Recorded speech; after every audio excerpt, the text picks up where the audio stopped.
Open source AI is absolutely on fire this month. Kimi K3, an open source LLM with almost 3 trillion parameters, showing extremely good results in 3D design. Microsoft dropping open source image generator Mage-Flow. We get new local 3D AI generator with part segmentation and 3D editing. And of course, NVIDIA ARDY with real-time AI motion system. All of that and more today with Philip. So in today's week from my side we have Lato 2, which just released their models basically, and the GitHub repo as you can see here. Lato 2 is also an open source model which is able to generate 3D meshes with a new topology, and the special thing about this one here is that it's also covered by Mage-AI. As you can see here, this work was completed during internships at Mage-AI, so basically this is probably also something that Mage-AI is using on their 3D AI generator. And the special thing is here that it just dropped, and basically as you can see it serves as a 3D generation tool. It can also do multi-part generation and even mesh-to-mesh retopology. The idea behind it is basically that you can split it in 2 parts. So in the first place it will kind of generate those vertices for first, like the points itself, and then in the next step it will then connect them together to a mesh altogether, and it doesn't do it at the same time. It actually separates it in 2 steps, and this is what it makes it special in comparison to other workflows, because here you can then have more control over how the retopology should look like in the end. You can also see that they published this paper here, so really cool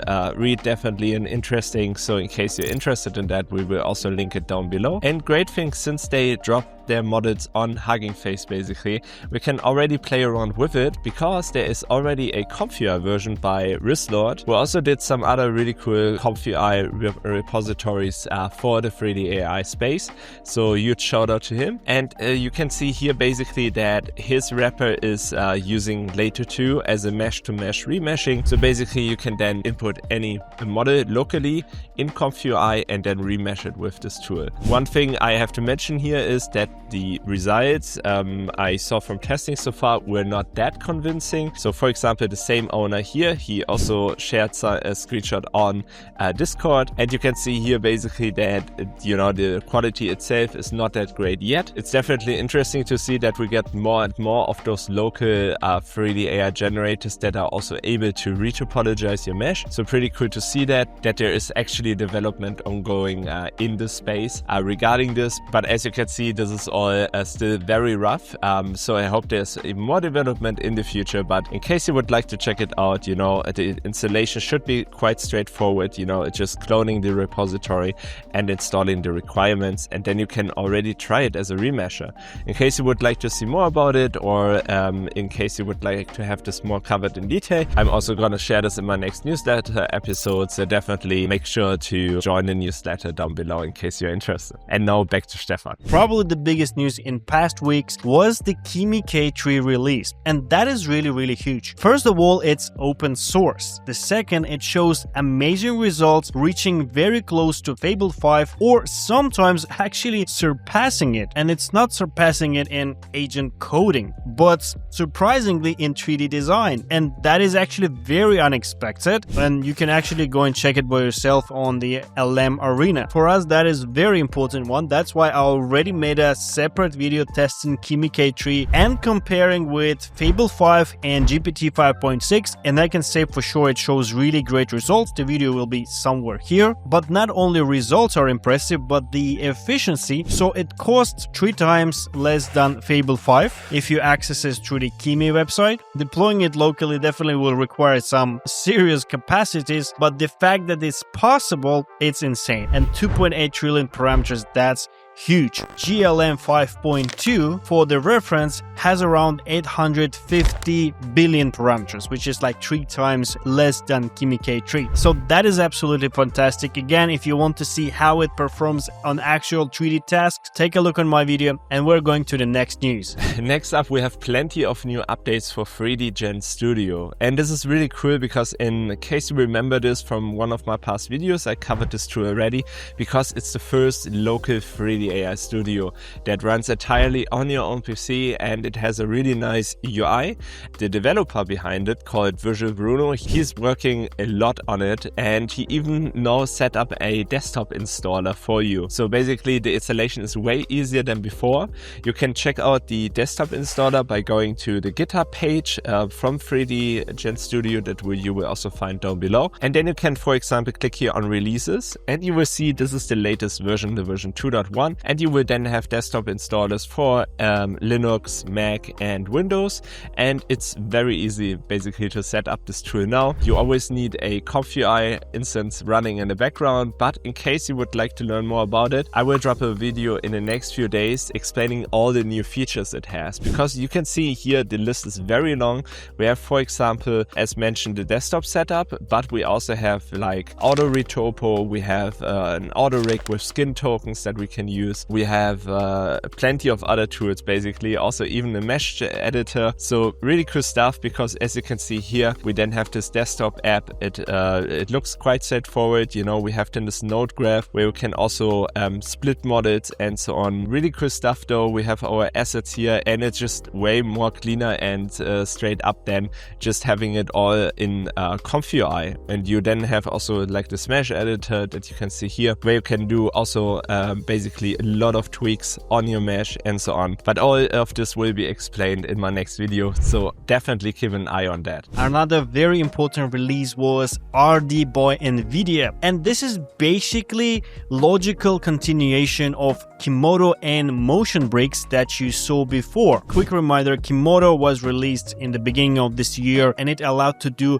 text to motion together with the constraints. Motion break was agent based and was predicting the motion right in the game, taking into account the obstacles around and doing different movements. So you basically play and all that animation is generated in real time. And now we have ARDY, which is basically all together a lot of control with constraints, text to motion, and all of that in real time. You basically can click somewhere and the character will do natural motion to that point. You can set poses and all of that within consumer's grade GPU. How cool is that? It's not 6 GB like with Kimoto, it's more than 20, but still that is very, very impressive. And they also improved quality, transitions, and much more. More detailed review is on my channel. Take a look if you're interested. Alright, so next up I found this really handy new ComfyUI notes from the YouTuber, I hope I spell him correctly, Nico Dificador. He is a Spanish YouTuber, sorry if I spelled him wrongly, but he is exploring ComfyUI for a while already, and he now developed those nodes here, which are like ComfyUI visual effects nodes, so especially for VFX. And here what you will notice is basically that, you know, he is using Tripo Splat, which we also covered in one of the past videos, and he's using that then to position the Gaussian splat basically into the image. And once you have that then in ComfyUI, you can then craft this really amazing images. As you can see, the shadows are working well and so on. So basically here as well with this couch that you can then generate, then you put it into the image and align it however you would like to have it.